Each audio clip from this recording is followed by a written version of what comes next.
राहुल गांधी को कहा जाता है कि आप माफ़ी मांगिए, आपने भारत देश की छवि को जो है वो विदेश में जो है वो बदनाम किया है। एक बात आप मुझे बताइए कि कैसे विदेश में बदनाम कर दिया?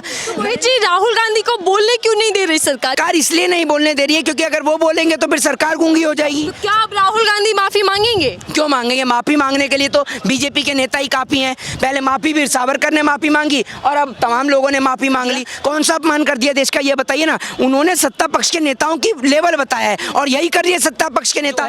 जांच हो अडानी के ऊपर, लेकिन सीबीआई और ईडी की जो जांच है वो लगातार बैठ रही है विपक्ष के नेताओं के ऊपर। इसको पता है नरेंद्र मोदी जी खुल के अडानी के ऊपर कोई भाषण नहीं देते हैं, गृह मंत्री अमित शाह अडानी के ऊपर भाषण नहीं देते हैं, तो क्यों नहीं देते हैं? नमस्कार साथियों, आप देख रहे हैं DS पर, मैं हूं आपके साथ नफीसा। एक बार फिर लंबे समय के बाद हमारे साथ बातचीत करने के लिए मोहित शर्मा है, जो आपने किसान आंदोलन में खूब देखा होगा, वीडियो वायरल हुई और युवा चेहरा है, तो युवाओं की बात लगातार मोहित करते रहते हैं। लेकिन आज जो हम इनसे बात करेंगे वो है अडानी मामला, जिसको लेकर विपक्ष एक साथ है, सरकार पर हमलावर है, लेकिन वहीं दूसरी ओर सरकार राहुल गांधी से माफी की मांग कर रही है।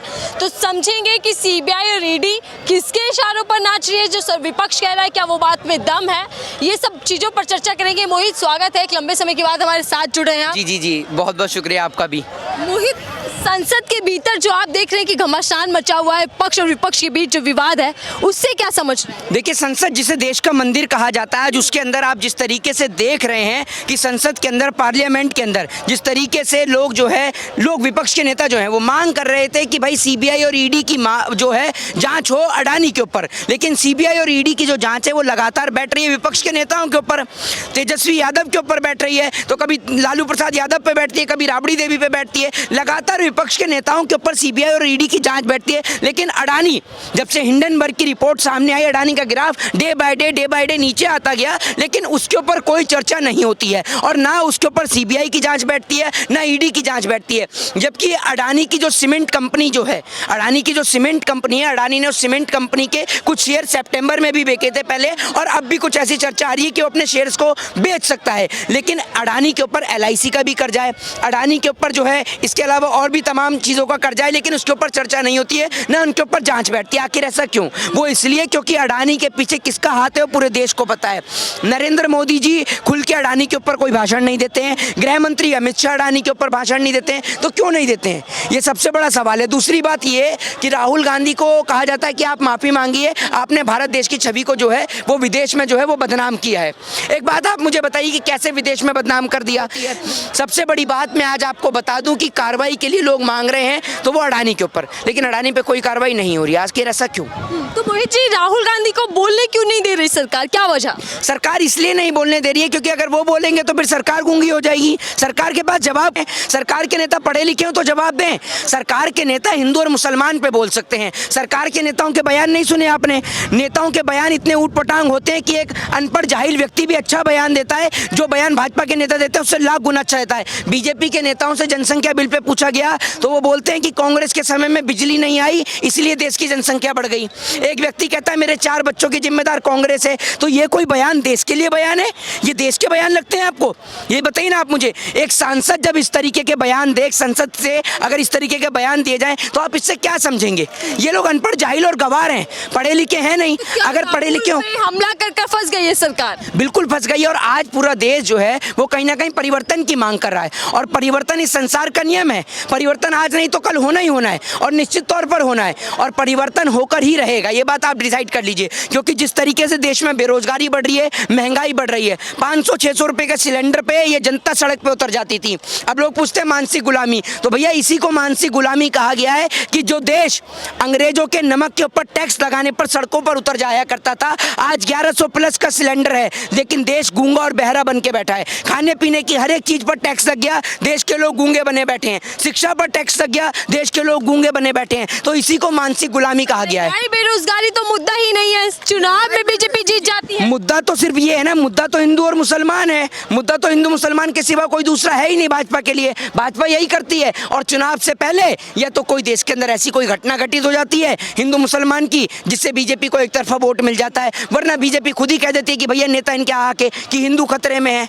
तो इनका सिर्फ एक ही एजेंडा है, हिंदू को मुसलमान से लड़ाओ, मुसलमान को हिंदू से लड़ाओ, और बीच में वोट बटोर के ले जाओ। तो क्या अब राहुल गांधी माफी मांगेंगे? क्यों मांगेंगे? माफी मांगने के लिए तो बीजेपी के नेता ही काफी हैं। पहले माफी वीर सावरकर ने माफ़ी मांगी और अब तमाम लोगों ने माफ़ी मांग ली, तो माफ़ी की ज़रूरत क्या है? माफ़ी तो तमाम लोग मांगते ही रहते हैं और माफ़ी मांगना भाजपा वालों की पुरानी आदत है। अब ये काम विपक्ष की पार्टियां थोड़ी करेंगी, माफ़ी वो लोग मांगेंगे। माफ़ी मांगनी होती तो लालू यादव ने नहीं मांगी, जेल की सज़ा काट ली, लेकिन बीजेपी के आगे नहीं झुके। तो माफ़ी मांगने का काम बीजेपी करती है और वही करेगी। तो क्या सरकार राहुल गांधी को संसद से बाहर करना चाहती क्यों है करेगी? ताकि अडानी मामले पर अरे बात ना भैया हो? मैं क्या बोल रहा हूँ, क्यों करेगी बाहर? किस लिए करेगी? नहीं आप मांग तो कर रहे हैं ना बताइए, नहीं आप एक बात मुझे बताइए, संसद में जब बोलने नहीं दिया जा रहा, संसद की कार्यवाही को स्थगित कर दिया जाता है, एक बात आप मुझे बताइए, संसद के आप एक्ट को पढ़िए, संसद के एक्ट में क्या लिखा हुआ है? आप पार्लियामेंट एक्ट को पढ़िए, पार्लियामेंट एक्ट जो है उसमें ये लिखा हुआ है कि अगर विपक्ष के किसी नेता के ऊपर कोई आरोप लगते हैं तो उसकी अपनी बात को कहने का पूर्ण हक और अधिकार है। आप उसे अपनी बात नहीं रखने दे रहे हैं। दूसरी बात ये कि नरेंद्र मोदी जी जब विदेश में जाकर भारत के लिए क्या क्या स्टेटमेंट देते थे, जब वो प्रधानमंत्री नहीं थे,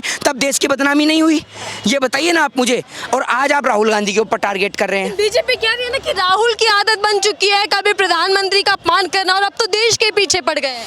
दूसरी बात ये, एक मिनट, देश का कौन सा अपमान कर दिया? कौन सा अपमान कर दिया देश का, ये बताइए ना। उन्होंने सत्ता पक्ष के नेताओं की लेवल बताया है और यही कर रही है सत्ता पक्ष के नेता। किसान धरना प्रदर्शन करते हैं, उनके ऊपर मुकदमे ठोक देती है, ठीक है। देश के अंदर कोई नौजवान धरने प्रदर्शन करते हैं, उनके ऊपर मुकदमा लगा देती है। हर किसी के ऊपर तो मुकदमे लगाती है। तो कहीं ना कहीं लोकतंत्र, डेमोक्रेसी तो खत्म हो गई। जो आज आप ये सोचिए, देश के अंदर महंगाई, बेरोजगारी पर सरकार नहीं बोलती है, जो धरने प्रदर्शन पर अगर करने वालों के ऊपर मुकदमे दर्ज कर देती है, तो वहीं कहीं ना कहीं हिटलरशाही बची है, तानाशाही बची है देश के अंदर।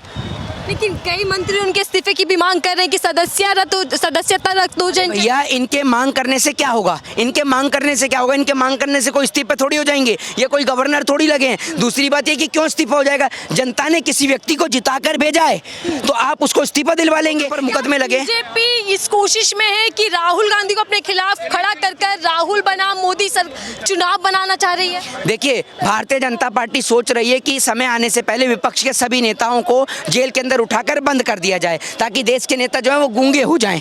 यही काम बीजेपी कर रही है, इसलिए सीबीआई, ईडी। और एक बात जो कि तेजस्वी यादव ने कही थी कि भाजपा के 3 जमाई, सीबीआई, ईडी और इनकम टैक्स, तो मुझे लगता है कि ये बात आज कहीं ना कहीं सत्य साबित होती जा रही है, क्योंकि भारतीय जनता पार्टी के पास ऐसे कौन से नेता हैं कि उनके ऊपर कोई सीबीआई, ईडी, इनकम टैक्स की रेड नहीं होती है। शुभेंदु अधिकारी भारतीय जनता पार्टी का नेता, अब आप ये सोचिए, उसके ऊपर शारदा और नारदा घोटाले का आरोप था, बीजेपी को ज्वाइन किया, सारे आरोप साफ हो गए उसके ऊपर से। और तमाम नेता, इसके हेमंत बिस्वा शर्मा, उनके ऊपर तमाम आरोप थे, वो सारे साफ हो गए। तो बीजेपी के पास एक ऐसी कौन सा चेहरा है जो टक्कर दे पाएगा मोदी सरकार? देखिए, विपक्ष के पास जो चेहरा है वो मैं आपको बता दूं, विपक्ष के पास बहुत सारे चेहरे हैं, बहुत सारे चेहरे। और मैं ये कहता हूँ कि विपक्ष को आज एक होने की जरूरत है अगर देश को बचाना है। जय हिंद, जय भारत, वंदे मातरम। बहुत बहुत धन्यवाद। मोहित शर्मा हमारे साथ हैं, जो कह रहे हैं कि इस बार चुनाव विपक्ष वर्सेस बीजेपी होने वाला है और कई मुद्दे हैं, लगातार लोकतंत्र को लेकर सवाल उठ रहे हैं। तो ऐसे में क्या लोकतंत्र वाकई खतरे में है, कमजोर पड़ा? ये सवाल अपने आप में बना हुआ है। लेकिन संसद की कार्यवाही अभी तक हंगामे से ही भरी रही। संसद में जो चर्चाएं होनी चाहिए, जिन मुद्दों पर आवाज उठनी चाहिए, वो मुद्दे गायब दिखाई दे रहे हैं। तो फिलहाल राजनीति में क्या कुछ होगा ये वक्त बताएगा। फिलहाल के लिए दीजिए इजाजत।